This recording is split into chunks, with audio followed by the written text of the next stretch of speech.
Good morning, welcome to AV news. నేను మీ కడారి శ్రీనివాస్.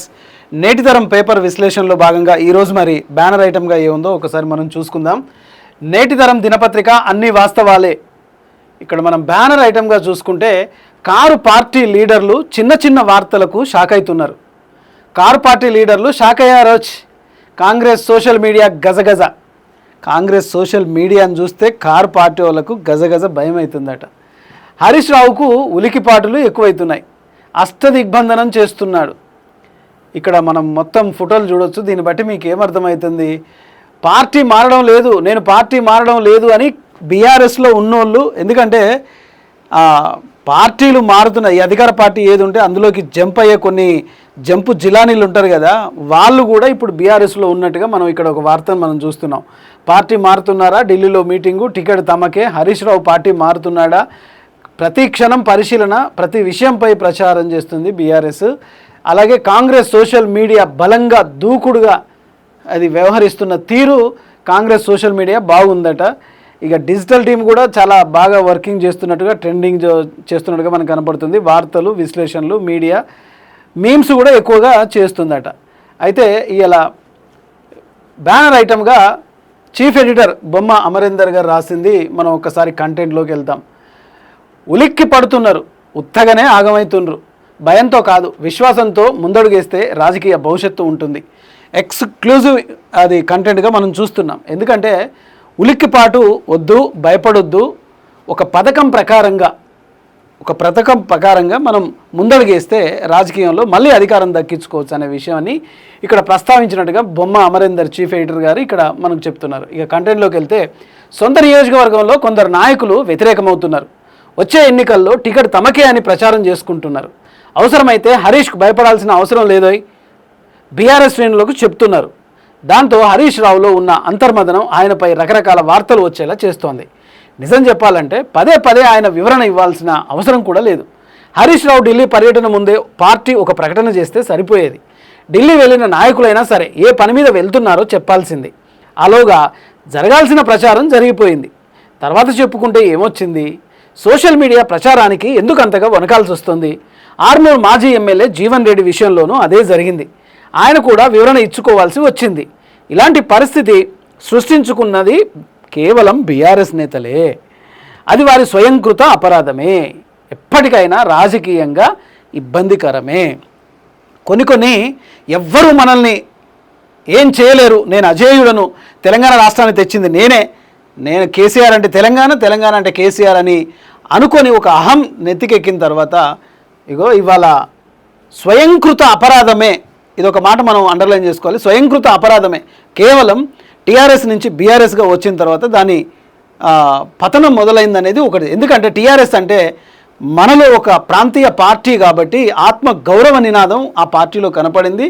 అప్పటి నాయకుల్లో చూశారు ప్రజలు. అందుకనే ఆ రోజు ఎవరిని నిలబెట్టినా ఈజీగా గెలిపించారు.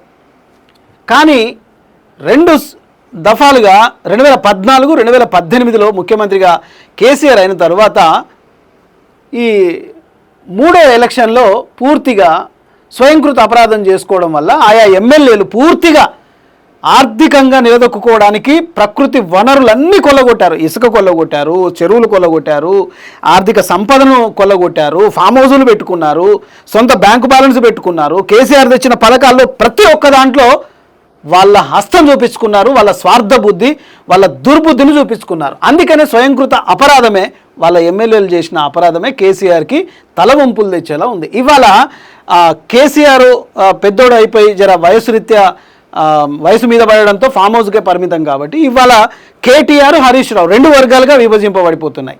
అంటే ప్రతిదీ బీఆర్ఎస్ నేతలు ఏమైనా పార్టీ విడిచి వెళ్ళిపోవాలంటే ఓ సంజాయిషి చెప్పుకొని వెళ్ళిపోతున్నారు. అంటే జరిగిన వాస్తవాలు ఏందని కాల్చి మీదేసి వేరే పార్టీలకు వెళ్ళిపోతున్నారు. కండువాలు మార్చే వాళ్ళు ఎక్కువైతున్నారు.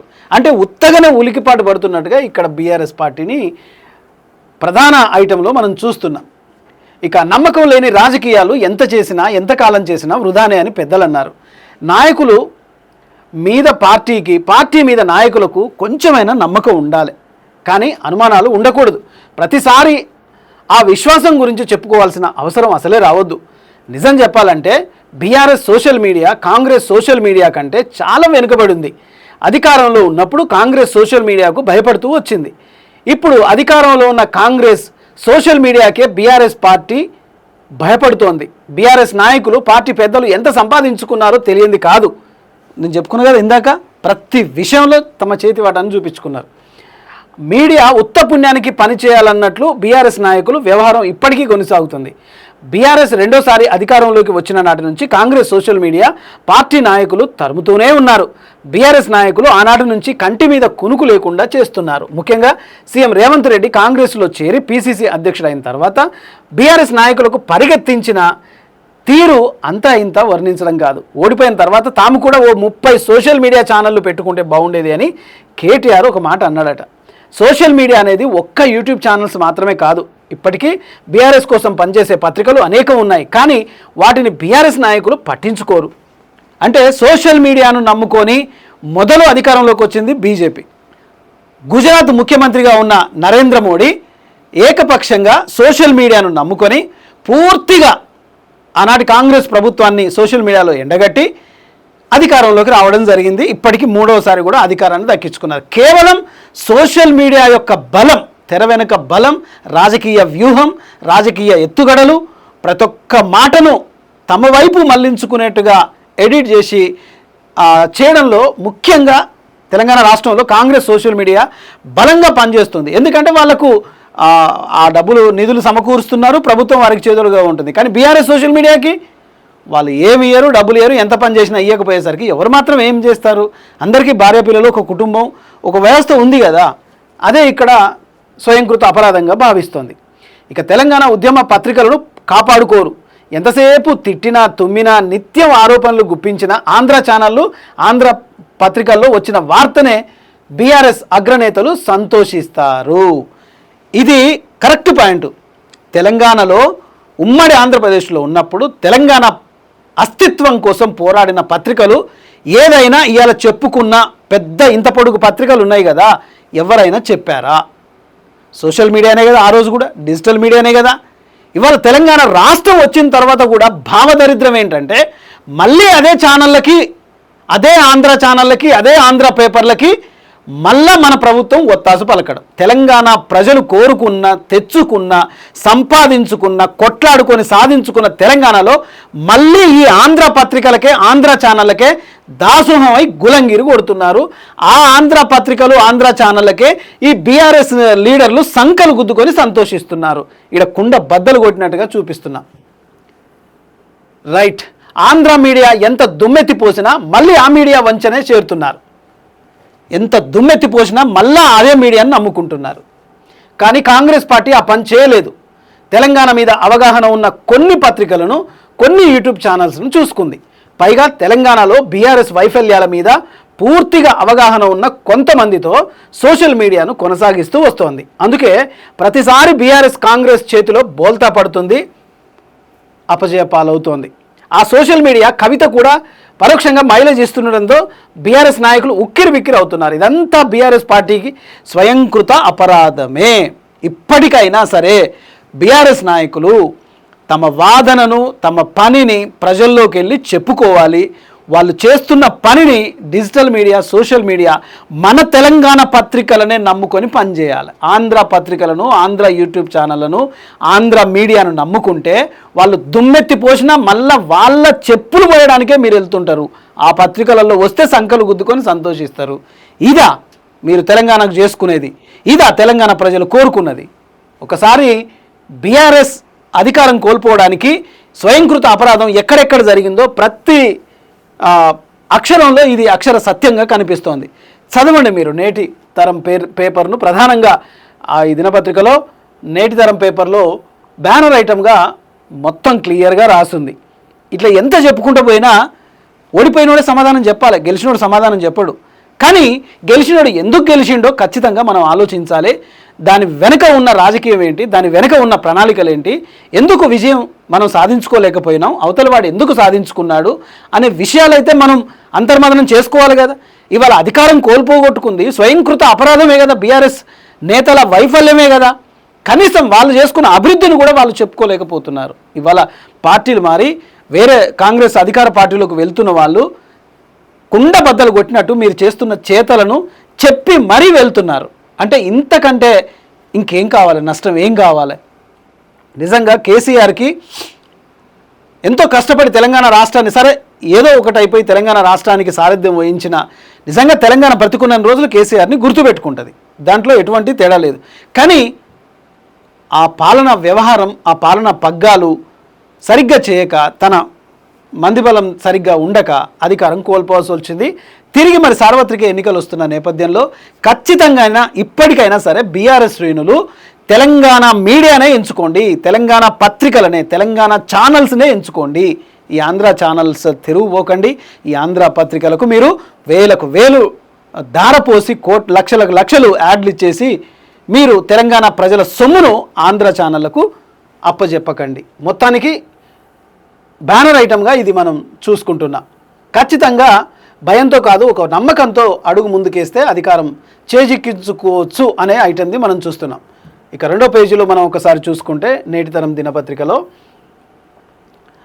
బండి భగీరథ్ పార్టీకి సంబంధం లేదు అన్నట్టుగా మొదటి పేజీ మనం చూసుకున్నాం. బండి భగీరథ్కు అంటే కిషన్ రెడ్డి చెప్తున్నాడు పార్టీకి ఏం సంబంధం లేదు, అది వాళ్ళ ఫ్యామిలీ మ్యాటర్ కాబట్టి. నిజమే, పార్టీకి ఏం సంబంధం లేదు. కానీ ఆయన బండి భగీరథ్ సన్ ఆఫ్ ఎవరి పేరు రాయాలి మరి?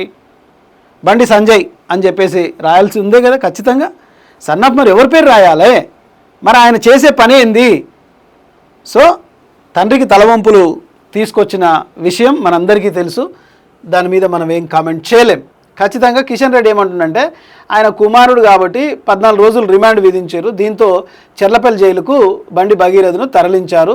ఈ విషయంపై స్పందించిన బండి సంజయ్ తన కుమారుడు ఎటువంటి తప్పు చేయలేదని చెప్తున్నాడు, అందుకే పోలీసుల ఎదుట లొంగిపోయారు. చట్టం ముందు అందరూ సమానమే, కానీ మరి ఆ చట్టాన్ని పనిచేయనియాలి కదా. మీ అధికారాలని అడ్డం పెట్టి ఆ చట్టాన్ని పనిచేయకుండా నీరుగార్చే విధంగా చేస్తే ప్రజలంతా గమనిస్తున్నారు.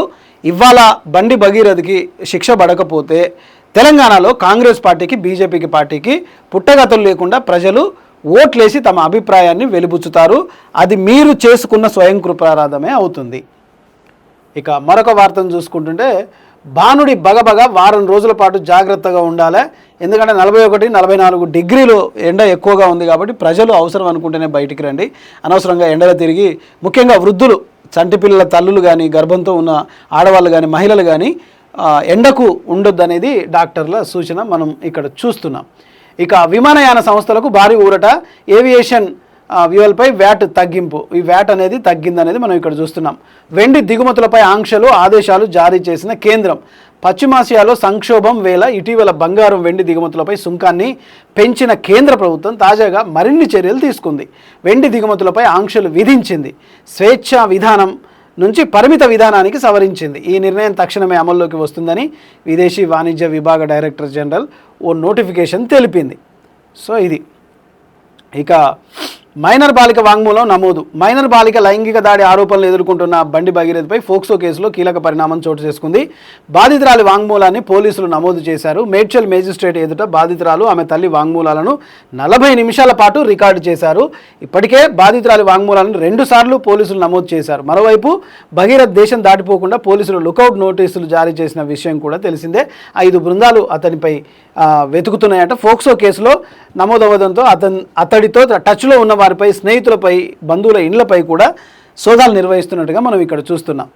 ఇక మరొక వార్తను చూసుకుంటే పెట్రోల్ ధరల పెంపుతో సామాన్యులపై భారం. హైదరాబాదులో సిపిఎం నిరసన. అంతే, పోరాటాల పార్టీ సిపిఎం కదా, సిపిఎం, సిపిఐ, కమ్యూనిస్టు కూడా 2 వైపులుగా విడిపోయింది.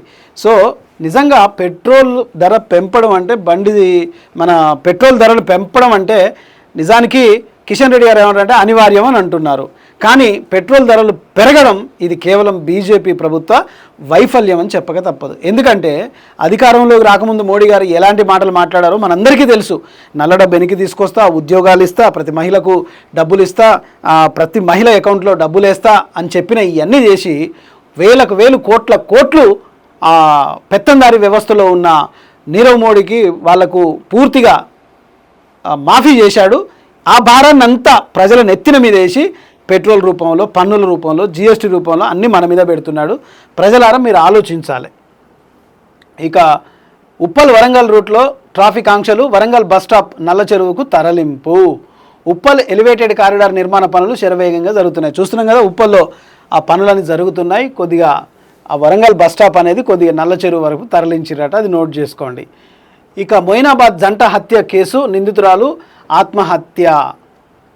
రైట్, ఇక్కడ మనం చూస్తున్న మొయినాబాద్ జంట హత్య కేసులో ప్రధాన నిందితురాలు కరీమా బేగం ఆత్మహత్య ఘటన కలకలం రేపుతోంది.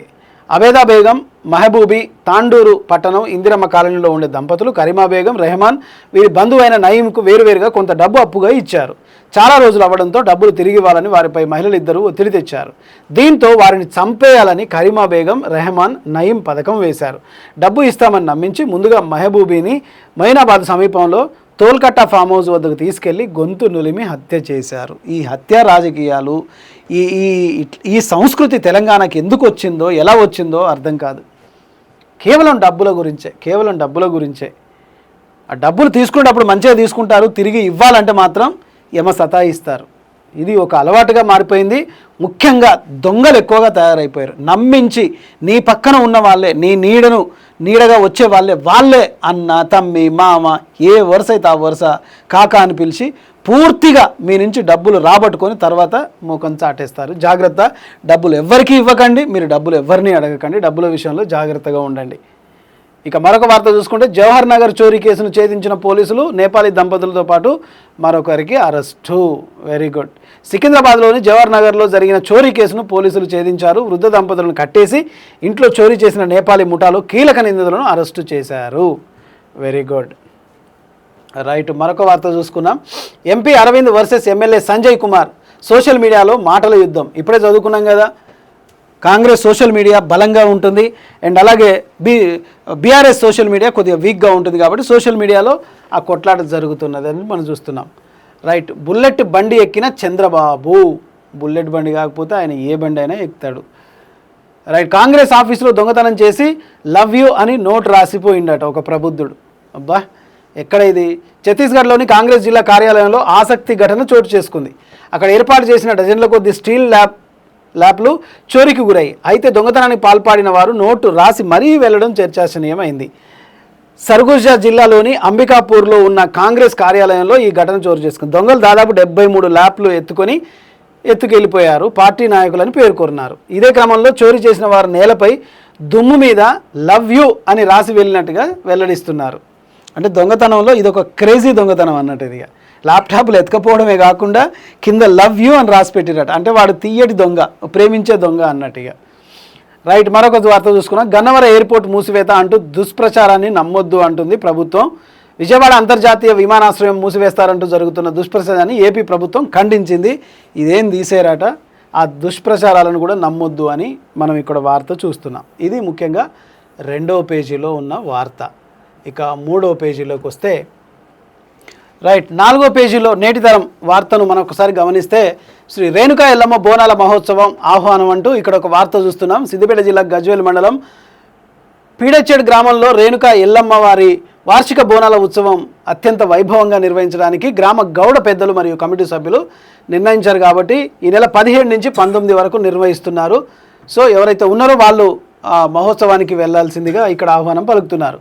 ఇక గత కాలపు తీపి గుర్తులు, నాటి మిత్రుల ఆత్మీయ పలకరింపులు, 20 ఏళ్ల తర్వాత ఒకే వేదికపై పూర్వ విద్యార్థుల సమ్మేళనం. చిగురు మామిడి నేటి తరం న్యూస్ ఇది. గతించిన కాలం మళ్ళీ తిరిగి వచ్చినట్టుగా 20 ఏళ్ల క్రితం నాటి స్నేహాలు మళ్ళీ చిగురించినట్టుగా ముదిమాణిక్యం జెడ్పీహెచ్ఎస్ ఉన్నత పాఠశాలలో 2006-2007 విద్యా సంవత్సరానికి చెందిన 10వ తరగతి విద్యార్థులు ఆత్మీయ సమ్మేళనం ఆదివారం నాడు నిర్వహించుకున్నారు. నిజంగా ఇది 2006-2007 10వ తరగతి చెందిన విద్యార్థులు ఇక్కడ అందరూ కలిసి తాము చిన్ననాటి జ్ఞాపకాలను గురించి ఒక ఆత్మీయ సమ్మేళనాన్ని పలకరించుకుంటున్నారు. నిజంగా కలిసి చదువుకొని 10వ తరగతి వరకు కలిసి చదువుకున్న మిత్రులు, ఆ పాత కలయికలు, ఆ స్నేహాలు, ఆ గుర్తులు అవన్నీ పంచుకోవడం మన జీవితానికి మరొకసారి ఇంకా ఉత్తేజాన్ని ఇచ్చే అవకాశంగా ఉంటుంది. ఎవరెవరు ఏ రంగాల్లో ఉన్నారు, ఎవరెవరు ఎవరికి అవసరం వస్తారో అనే విషయాలను పంచుకుంటూ, ఎవరెవరు ఏ కష్టాల్లో ఉన్నారు అని తెలుసుకుంటూ, ఒకరికి ఒకరు సంతోషంగా తమ కష్టాలను సంతోషాలను పంచుకుంటే అంతకంటే ఈ జీవితానికి కావాల్సిందే ఉంది. నిజంగా ప్రతి ఒక్కరూ మీ తోటి స్నేహితులు కానీ మీతో చదువుకున్న 10వ తరగతి బ్యాచ్ ఎవరైతే ఉన్నారో వాళ్ళందరూ ఇట్లా మంచిగా ఆత్మీయ పలకరింపులు చేసుకున్నారు. గత కాలపు తీపి గుర్తులను కూడా పంచుకున్నట్టుగా కనిపిస్తోంది. ఇది రైట్, మరొక వార్తను చూసుకుంటున్నాం. రిజర్వేషన్లు రాజకీయ అవకాశాల కోసం కుల గణన అవసరం. నిజంగా కుల గణన ఎందుకంటే మళ్ళీ రాజకీయ అవకాశాల కోసం ఏ కులం జనాభా ఎంత ఎక్కువ ఉందనేది ఈ కుల గణన ఖచ్చితంగా అవసరం. బింగిస్వామి కురుమ కేఆర్పిఎస్ రాష్ట్ర అధ్యక్షుడు ఒక స్టేట్మెంట్ ఇస్తున్నట్టుగా మనం ఇక్కడ చూస్తున్నాం. కరీంనగర్లోని వివిధ రంగాల్లో పనిచేస్తున్న కురుమ కుల సంఘ నాయకులు సమావేశాన్ని నిర్వహించుకున్నారు. ఈ కార్యక్రమానికి కురుమ రిజర్వేషన్ పోరాట సమితి రాష్ట్ర అధ్యక్షులు బింగిస్వామి ముఖ్య అతిథిగా ఆయన మాట్లాడుతూ జనగణనలో కురుమల జనాభా సక్రమంగా నమోదు కాకపోతే భవిష్యత్తులో తీవ్ర ఇబ్బందులు ఎదుర్కొనే ప్రమాదం ఉంటుంది కనుక మన జనాభా ఎంత ఉందో తెలుసుకోవాలని ఆయన పిలిపించినట్టుగా ఇక్కడ మనం చూస్తున్నాం. ఇక చైన్ స్నాచింగ్ ఘటనలపై ప్రజలు అప్రమత్తంగా ఉండాలి. ఎస్ఐ మానస ఎస్ఐ గారు ఇక్కడ ఒక స్టేట్మెంట్ చూస్తున్నారు. ఈ చైన్ ముఖ్యంగా మహిళలు ఒంటరిగా నడుచుకుంటూ వెళ్తూ వాళ్ళ మెడలో బంగారు అది పుస్తల తాడు ఉండడం, చైన్ స్నాచెస్ మనం ఎన్నో చూస్తున్నాం సోషల్ మీడియాలో. సో అలా కాకుండా మొత్తం మెడ నిండా బట్టలు చుట్టుకొని బయటికి వెళ్తే ఆ వస్తువులు ఏమైనా ఉంటే ఇంట్లో పెట్టుకోండి, ఎందుకు అనవసరంగా బయట పెట్టుకొని మీ ప్రాణాల మీదకి తెచ్చుకుంటారు, జాగ్రత్తగా ఉండాలని పోలీసులు కూడా హెచ్చరిస్తున్నారు. రైట్, మరొక వార్తను చూసుకున్నాం. ప్రభుత్వ జూనియర్ కళాశాలలు జిల్లా టాపర్కు ఘన సన్మానం. అవార్డు అందజేసిన additional collector Ashwini Tanaji వాఖాడే.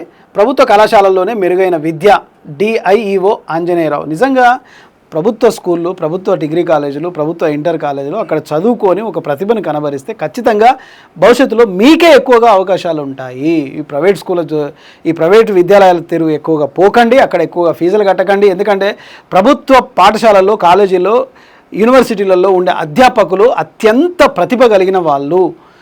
Private దాంట్లో ఇంత ప్రతిభ కలిగిన వాళ్ళు ఉండరు.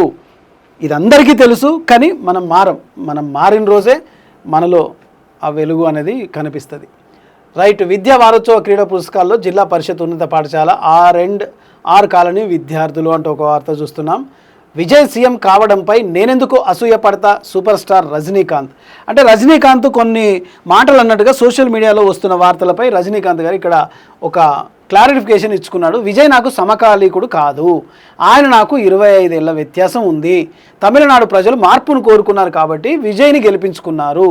మీడియా సమావేశంలో రజనీకాంత్ తన అభిప్రాయాలను పంచుకున్నాడు. నిజమే కదా, రజనీకాంత్ గారికి విజయ్ గారికి ఇద్దరి మధ్య 25 సంవత్సరాల తేడా ఉంది కాబట్టి రజనీకాంత్ సమకాలీకుడు విజయ్ ఎట్లా అవుతాడు కాడు. అనవసరంగా సోషల్ మీడియాలో ఈ రాద్ధాంతం ఇవ్వద్దు అంటూ హీరో రజనీకాంత్ ఇక్కడ ఒక స్టేట్మెంట్ ఇస్తున్నాడు. రైట్, మరొక వార్త చూసుకుంటే గాజుల రామారంలో బొంగునూరి చేతుల మీదుగా ఉచిత వైద్య శిబిరం. పేదల ఆరోగ్య రక్షణే ధ్యేయం state Telangana protocol coordination vice chairman Bongunuri Kishore Reddy ఈయన ఒక స్టేట్మెంట్ ఇస్తున్నాడు. ఆయన BKR ఫౌండేషన్ ఆధ్వర్యంలో కొన్ని వైద్య శిబిరాలను ఏర్పాటు చేసుకున్నట్టుగా ఇక్కడ వార్త చూస్తున్నాం. రైట్, ప్రజల సురక్ష కోసం మేమీ సురక్ష కార్యక్రమం CI Bhaskar Reddy owner tenant safe and security కమ్యూనిటీలో భాగస్వాములు కండి అంటున్నారు CI. కాప్రా నేటితరం న్యూస్ ఇది. మీ సురక్షలి కార్యక్రమంలో భాగంగా కుషాయిగూడ పోలీస్ స్టేషన్ పరిధిలోని ఓనర్ మరియు టెనెంట్ వివరాలు సేకరించే కార్యక్రమం కుషాయిగూడ ఇన్స్పెక్టర్ భాస్కర్ రెడ్డి ఆధ్వర్యంలో ప్రారంభించారు. స్టేషన్ పరిధిలో నివాసులందరూ తమ పని మనుషులు, డ్రైవర్లు, వాచ్మెన్స్ మరియు తమ వద్ద పనిచేస్తున్నటువంటి నేపాలీ వ్యక్తుల వివరాలను సంబంధించి గూగుల్ లింక్ ద్వారా ఓనర్ మరియు టెనెంట్ సేఫ్ అండ్ సెక్యూరిటీ కమ్యూనిటీలో భాగస్తులైన తమ వివరాలను గూగుల్ లింక్ ద్వారా సమకూర్చాలని కుషాయిగూడ పోలీసు వారు ఒక వార్తనైతే చెప్తున్నారు. ఎందుకంటే నేపాలీ వాళ్ళు ఇంట్లో పనిచేస్తామని చెప్పేసి మీ ఇళ్లలో చొరబడితే ఖచ్చితంగా వాళ్ళ వివరాలు గూగుల్ లింక్తో కలిపి పోలీసులకు మీ సంబంధిత PSలో వాళ్ళ వివరాలన్నీ ఇవ్వాలి అని చెప్పేసి పోలీసుల నుంచి వస్తున్న వార్త ఇది 4వ పేజీలో మనం చూస్తున్న నేటి తరం న్యూస్. ఇక ఫైనల్గా 5వ పేజీలో మనం ఒకసారి చూసుకుంటే దండేపల్లి సర్వే నెంబర్ 439 పంజారాయి భూములపై లబ్ధిదారుల సమావేశమైనట్టుగా చూస్తున్నాం. అధికారుల నిర్లక్ష్యంపై గ్రామస్తుల ఆగ్రహం. 33 ఏళ్లుగా భూమి మోకాలు చూపలేదని గ్రామస్తుల ఆవేదన. భూభారతి కింద పట్టాలు ఇవ్వాలని లబ్ధిదారులు డిమాండ్ చేస్తున్నారు. రైతు బంధు, రైతు బీమా వర్తింపజేయాలని విజ్ఞప్తి చేస్తున్నారు.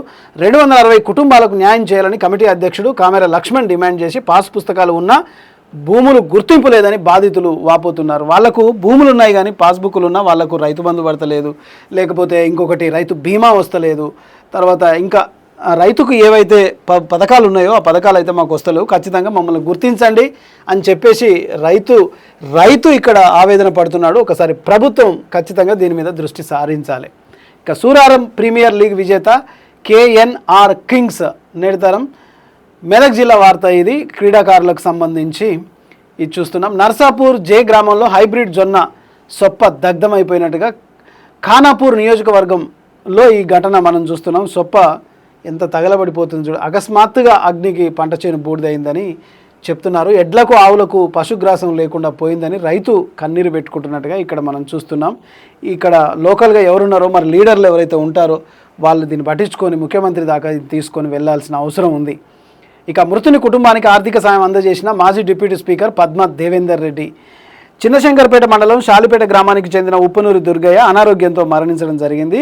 ఈ విషయం తెలుసుకున్న మాజీ డిప్యూటీ స్పీకర్ మెదక్ మాజీ ఎమ్మెల్యే పద్మా దేవేందర్ రెడ్డి వారి కుటుంబం తరపున 5,000 రూపాయల ఆర్థిక సాయం చేసినట్టుగా ఇక్కడ చూస్తున్నాం. మంచిది, సంతోషం. ఇంకొక వార్తను చూస్తున్నాం. శ్రీ భద్రావతి భావనారాయణ స్వామి సన్నిధిలో ఘనంగా విశ్వహిత బాల వికాస్ విద్యార్థుల అద్భుత ప్రదర్శన మరియు సామూహిక పఠనం అంటూ ఇక్కడ మనం ఒక వార్త చూస్తున్నాం. రైట్, మరొక వార్త. కెమిస్టుల మనుగడకు ముప్పు, మా హక్కుల కోసం పోరాటం. భారత్ కెమిస్టుల సమ్మె దేశవ్యాప్తంగా మెడికల్ షాపుల బంధులకు పిలిపిస్తున్నారు. ఇది all India organisation of chemist and druggist పిలుపు మేరకు ఈ నెల 20వ తేదీన బుధవారం దేశవ్యాప్తంగా మెడికల్ షాపులు బంద్ చేయనున్నాయి. కెమిస్టులు ఉనికి, హక్కులు, భవిష్యత్తు పరిరక్షణ కోసం సమ్మె చేపిస్తున్నట్లుగా సంఘ నాయకులు తెలుపుతున్నారు. ప్రతి మెడికల్ షాప్ యజమాని సిబ్బంది సమ్మెకు పూర్తి స్థాయిలో సహకరించాలని విజ్ఞప్తి చేశారు. కెమిస్ట్ బలగం దేశ బలం అనే నినాదంతో అయ్యా మీ హక్కులు మీ విధులు బాగానే ఉన్నాయి, కానీ పూర్తిగా ప్రజల నుంచి రక్తం తాగేటానికి ఇంత జలుబు వచ్చిందయ్యా, ఒక గోళీ ఇవ్వమంటే 6 టాబ్లెట్ ఇచ్చేస్తారు, మొత్తం ఒక 100 రూపాయల దాకా బిల్లు చేస్తారు. ముందు ఆ దోపిడీని బంద్ చేయండి. మీ బలం ప్రజలే, మీ బలహీనత కూడా ప్రజలే, మిమ్మల్ని ఎండగట్టేది కూడా ప్రజలే. కాబట్టి ప్రజలకు అందుబాటులో మందులు కరెక్ట్గా నీతి నిజాయితీగా ఇవ్వండి. ఇది ఒక మందుల మెడికల్ మాఫియాగా తయారవుతుంది. ఆ మెడికల్ మాఫియాను మీరు సాధించకుంటే మీ హక్కులే అడిగిపో. ఇది మొత్తానికి చూసుకుంటే ఇదొకటి. వైభవంగా శ్రీ మల్లికార్జున స్వామి కామాక్షి తాయి కళ్యాణోత్సవం. పొట్టి శ్రీరాములు నెల్లూరు జిల్లాలోని వెలిసి ఉన్న శ్రీ పుణ్యక్షేత్రమైన బుచ్చిరెడ్డిపాలెంలోని జొన్నలవాడ గ్రామంలో పినాకిని నదీ తీరాన వెలిసి ఉన్న శ్రీ మల్లికార్జున సమేత కామాక్షితాయి ఆలయ వార్షిక బ్రహ్మోత్సవాలు ఇక్కడ జరుగుతున్నాయట. భక్తులందరూ మీరు అక్కడికి వెళ్ళండి, అమ్మవారిని దర్శించుకోండి. ఇక మరొక వార్తను చూస్తున్నాం. పిప్పిళ్ళ సుప్రజకు రాష్ట్ర స్థాయి గుర్తింపు. పార్టీ అధినేత పవన్ కళ్యాణ్కు ధన్యవాదాలు తెలిపిన సుప్రజ. నరసాపురం నేటితరం న్యూస్. ఇది పశ్చిమ గోదావరి జిల్లాకు సంబంధించి జనసేన పార్టీ ఆధ్వర్యంలో మంగళగిరిలో నిర్వహించిన ఆత్మీయ సమావేశంలో పశ్చిమ గోదావరి జిల్లా నరసాపురానికి చెందిన పిప్పిళ్ళ సుప్రజ ప్రత్యేకంగా ఆకర్షణగా నిలిచారు. రాష్ట్ర వ్యాప్తంగా 300కు పైగా ఉద్యమ సభ్యత్వాలు నమోదు చేసిన సాధకులకు ఆహ్వానం అందగా నరసాపురం నియోజకవర్గం నుంచి ఏకైక మహిళగా పిప్పిళ్ళ సుప్రజ గారు ఎన్నికైనట్టుగా ఇక్కడ చూస్తున్నాం. ఆమె 300కు పైగా ఉద్యమ సభ్యత్వాలు నమోదు చేయడం ద్వారా రాష్ట్ర వ్యాప్తంగా 1600 మంది సాధకులతో నిర్వహించిన ఈ సమావేశంలో ప్రతి కార్యకర్త అనుభవాలను పంచుకుంటూ పవన్ కళ్యాణ్ తన పార్టీని, జనసేన పార్టీని ఎలా ముందుకు తీసుకెళ్లాలో ఈ విధంగా చేసుకున్నాడు. సంతోషం. శ్రీవారి శాశ్వత నిత్యాన్నదానికి విరాళాలు. ఖచ్చితంగా నిత్యాన్నదానం ఎవరు చేస్తున్నా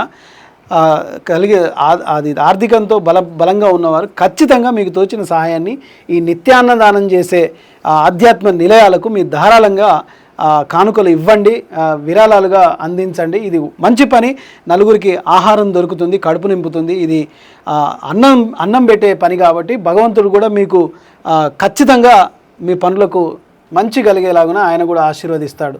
సో మొత్తాన్ని చూసుకుంటే నేటితరం దినపత్రికలో ప్రధానంగా మనం చూసుకోవచ్చు. ప్రధానంగా బ్యానర్ ఐటమ్గా మనం ఇక్కడ చూస్తున్నాం. కారు ఎందుకో బాగా భయపడుతున్నట్టుగా ఉంది. ఆ భయాన్ని వీడాలి. సోషల్ మీడియాలో, డిజిటల్ మీడియాలో బీఆర్ఎస్ బలంగా ముందుకు రావాలి, కాంగ్రెస్ సోషల్ మీడియా దూసుకుపోతుంది అంటూ మనం ఇక్కడ ఒక వార్తను చూస్తున్నాం. ఏదైనా బీఆర్ఎస్ పార్టీ మళ్ళీ అధికారంలోకి రావాలంటే స్వయంకృత అపరాధం ఏంటో తెలుసుకోవాలి, దాని మీద పనిచేయాలి, ప్రజల్లో నమ్మకం కలిగించాలి, ప్రజల్లో సోషల్ మీడియా ద్వారా ఎక్కువగా ప్రజల వద్దకు వెళ్ళాలి, ప్రజల కష్టాలు తెలుసుకోవాలి. అప్పుడే అధికారంలోకి రావడానికి అవకాశం ఉంటుంది. ఇది ఇవాల్టి ప్రత్యేక కార్యక్రమం. రేపు మరో కార్యక్రమంలో మళ్ళీ కలుసుకుందాం. చూస్తూనే ఉండండి AV news. Signing off Kadari Srinivas. Thank you very much.